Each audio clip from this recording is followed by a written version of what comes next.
वापस आऊंगा और मियां मुसलमानों की कमर तोड़ दूंगा। ये बयान जैसे ही सामने आया, असम की सियासत में हलचल तेज हो गई। चुनावी माहौल के बीच मुख्यमंत्री हेमंता बिस्वा शर्मा के इस बयान ने नई बहस छेड़ दी है। क्या ये सख्त राजनीति है या फिर हद पार करती भाषा? नमस्कार, मेरा नाम है चेष्टा नागर और आप देख रहे हैं द हिंदी टॉप।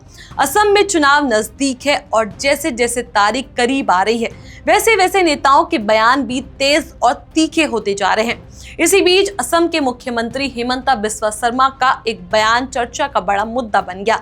एक चुनावी रैली के दौरान उन्होंने कहा कि अगर उनकी सरकार दोबारा सत्ता में आती है तो वो मियां समुदाय की कमर तोड़ देंगे ताकि ये आसामिया लोगों को चुनौती दे सके। अब इस बयान के बाद सियासत में भूचाल आ गया। सबसे पहले समझते हैं कि मियां शब्द का मतलब क्या है।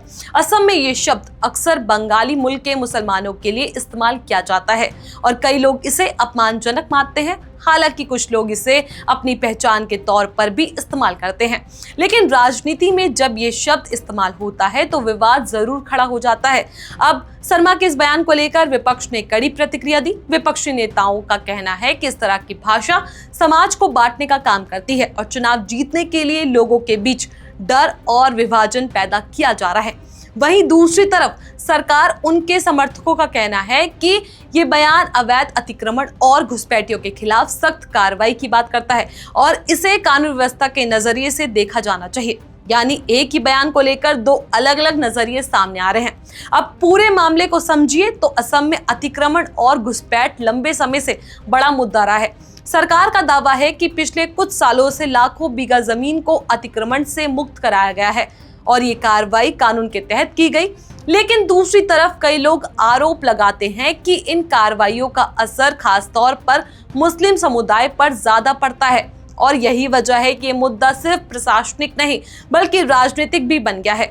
अब इस बयान के बाद कानूनी पहलू भी सामने आ गए हैं। कुछ याचिकाओं में आरोप लगाया गया है कि इस तरह की भाषा घृणास्पद भाषण की श्रेणी में आ सकती है और इस पर कार्रवाई की मांग की गई है। गुवाहाटी हाईकोर्ट ने इस मामले में मुख्यमंत्री से जवाब मांगा है। हालांकि सुप्रीम कोर्ट ने इससे जुड़े कुछ मामलों में सुनवाई से इनकार भी किया है। यानी मामला अब सिर्फ बयान तक सीमित नहीं रहा बल्कि कानूनी और राजनीतिक दोनों स्तर पर चर्चा में है। अब सबसे बड़ा सवाल यही है, क्या चुनावी राजनीति में इस तरह की भाषा सही है? क्या इससे समाज में दूरी बढ़ती है या फिर ये सिर्फ सख्त प्रशासनिक संदेश है? क्योंकि चुनाव के समय अक्सर बयानबाजी तेज हो जाती है, लेकिन उसका असर सिर्फ वोट बैंक तक सीमित नहीं रहता बल्कि समाज पर भी पड़ता है। तो असम की राजनीति में बयान एक बड़ा मुद्दा बन चुका है और चुनाव के बीच ये बहस और तेज हो सकती है। लेकिन सवाल वही, क्या ऐसी भाषा राजनीति को मजबूत करती है या समाज को कमजोर? आप क्या सोचते हैं? अपनी राय हमें नीचे कमेंट सेक्शन में जरूर बताएं।